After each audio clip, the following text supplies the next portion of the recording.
Namaste. Today I am going to talk about an important technique which is called as the spiritual peace. Now, many of the people talk about spiritual peace, or many of the people think that they want spiritual peace. Actually, many people who come to the path of spiritual life have a very disturbed family life. If you see them, they are always fighting with they have had a strong problematic relationship with their parents.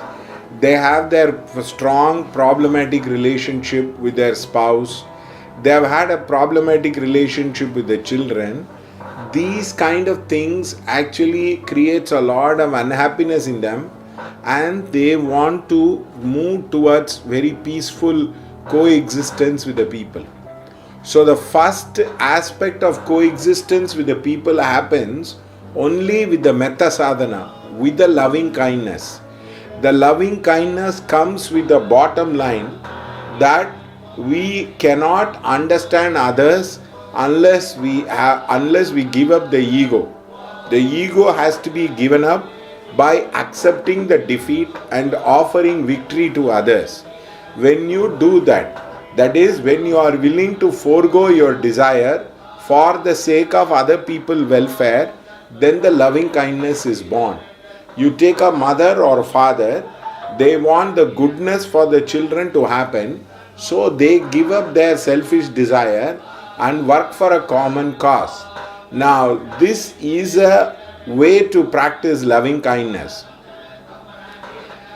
A lot of people have a problem with the interpersonal relationship and with their communication and with the way they present themselves, because the problem is they don't look at the energy and the interaction of people as yin and yang.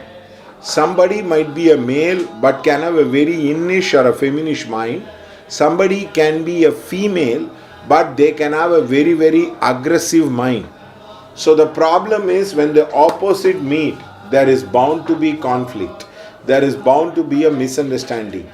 The yin and the yang creates a lot of disturbance with their people life, because people don't read it as an energy.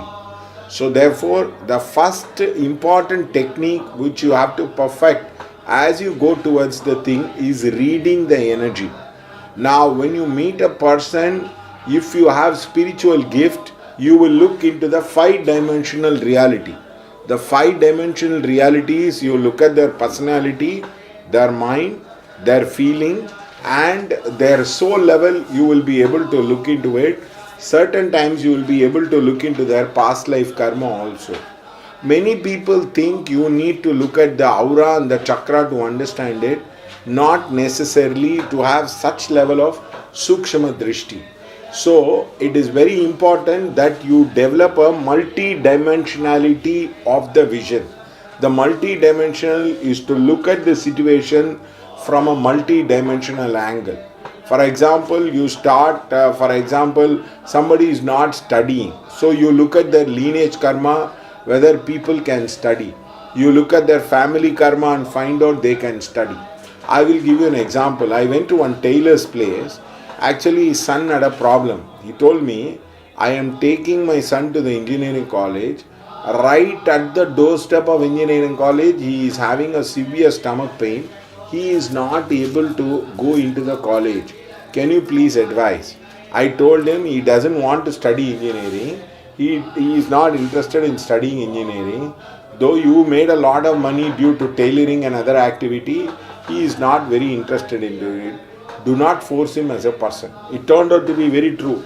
That person was not interested in studying engineering, and he had a massive fear that he wanted not to go into the college. So if you look, you will have the ability, as you meditate deeper, to look into the family pattern, to look into the lineage pattern, and you will be able to understand what pattern is affecting them. That is called as the opening of the sukshma drishti. It is the opening of the third eye. In a very, very specific areas of life, the third eye will open. Many people think they'll open the third eye and they will be able to read everybody's past life and the future life. No, it is not at all true. Actually, the opening of the third eye, you will be able to develop karma drishti. You will be able to read the energies of people yin and yang. At various level, you will be able to read an energy. In fact, we have a workshop in our place where we teach about what you call as a 10 drishti. You have to look at people, places, objects at 10 levels, navagrahas, 8 directions, 7 chakras, and for example 6 tastes, 5 elements, and 4 seasons, and you need to look at them as tridoshas, and then duality, and then finally oneness. So like that you will start developing multi-dimensional result before you completely go into the path of jnana or moksha across the person. So remember, you will be able to read the pattern, trend and the cycle of the people's life when you meditate deeper and when you go into the spiritual life across the person. Therefore, immediately thinking that you will get enlightened, it will be very, very easy for you to get enlightened because you ask the question, who I am. That is where the confusion lies. The confusion lies because our energies has to evolve. It is going to take time, and there will be a lot of difficulty in integrating the opposite polarity. That is why all relationship looks very, very difficult. All relationship creates a lot of difficulty because the language is also another barrier. Somebody speaks a language which the other person does not understand.